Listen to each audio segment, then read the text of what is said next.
গুলশানে বিএনপি চেয়ারপারসনের কার্যালয়ে আছেন আমাদের সহকর্মী ইফতেখার রেজা। সরাসরি যাচ্ছি তার কাছে।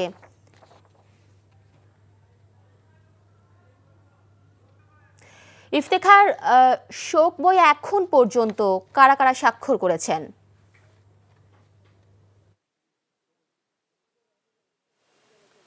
আমি আপনাকে জানিয়ে রাখতে চাই যে এখন পর্যন্ত চীন, পাকিস্তান, ভারত সহ বিভিন্ন দেশ স্বাক্ষর করেছে এবং আজকে তৃতীয় দিনের মতো শোক বই স্বাক্ষরের যে কর্মসূচি সেটি এখন পর্যন্ত চলমান রয়েছে এবং এটি চলবে মূলত সকাল 10টা থেকে বিকেল সন্ধ্যা 6টা পর্যন্ত।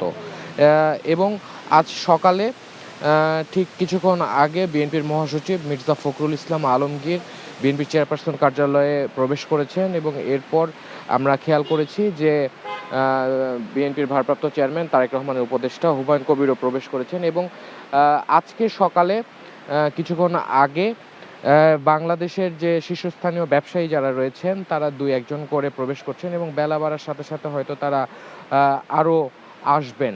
এবং এর আগে গতকাল শ্রীলঙ্কার পররাষ্ট্রমন্ত্রী এবং বাংলাদেশে নিযুক্ত শ্রীলঙ্কার হাই কমিশনার তারা শোক বইতে স্বাক্ষর করেন এবং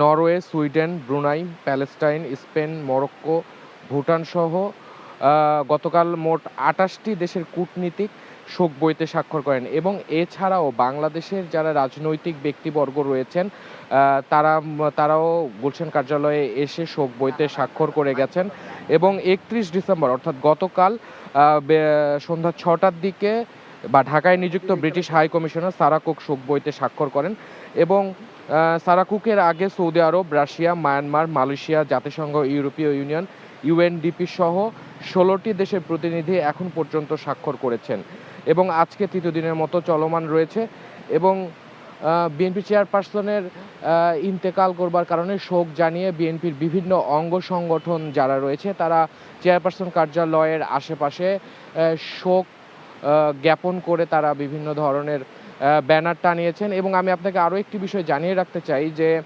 গতকাল বেগম খালেদা জিয়ার জানাজায় এসে নীরব হোসেন নামের একজন ব্যক্তি ইন্তেকাল করেছিলেন। সেই নীরব হোসেনের পরিবারের দায়িত্ব বিএনপি নেবে বলে বিএনপির পক্ষ থেকে আনুষ্ঠানিকভাবে জানানো হয়েছে। তো এই ছিল চেয়ারপারসন কার্যালয় থেকে সর্বশেষ। জানছিলাম গুলশান কার্যালয়ের খবর।